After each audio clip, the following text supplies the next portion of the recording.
Tell me what's happening. How are you involved with this?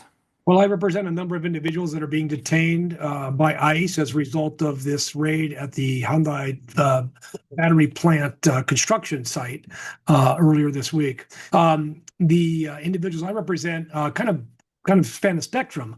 I represent two DACA recipients. Why DACA recipients are detained, I have no idea. Clearly, it's improper. I represent several individuals that are on B1 visas. B1 is a business visitor who can engage in after-sales service and installation. That's what these particular visitors were doing. Perfectly legal activity. And the rest are on it's called ESTA B, which is a visa waiver program. Also engaged in business activity.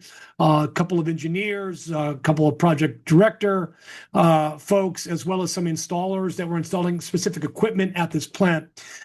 People don't understand. This plant is not building batteries. This plant is being built, and this is the being built with equipment from outside the United States, thus requiring technicians and installers and engineers from outside the United States who are the experts on this products which they don't make in America.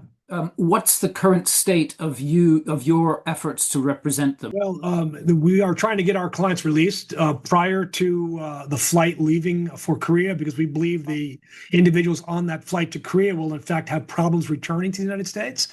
It's not as, quote, voluntary as ICE seems to indicate. We are also trying to get our DACA recipients out of jail because they shouldn't be there. So we have filed bond requests. The problem with bond requests is that Friday afternoon, the government's Immigration Appeals Board ruled that people that had initial illegal entries don't get a bond. So we'll have to file a petition for a habeas corpus in the Southern District of Georgia, and we're preparing to file that as well this week. Is it your view that the claim that they are working illegally is false?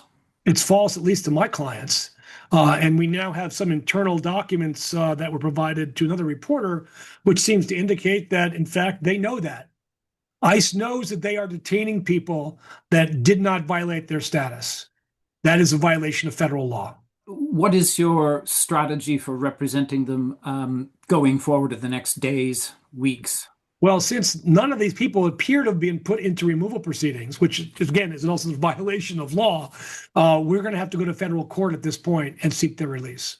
Do you think that it is realistic that the 300 will be on the plane home tomorrow or this week or anytime soon? I do believe that many of them will. The reality is ICE is offering it out, likely to cover up what they did here.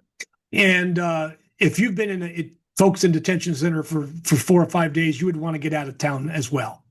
So it's no surprise that, that plane will be mostly full, is my guess. What I'm asking is, do you think that the lawyers for ICE will go along with that? That they will? Oh no, I don't think they have a choice. This is about politics at this point. This is not about immigration law. So yes, they are making the necessary arrangements that I don't doubt to make that happen.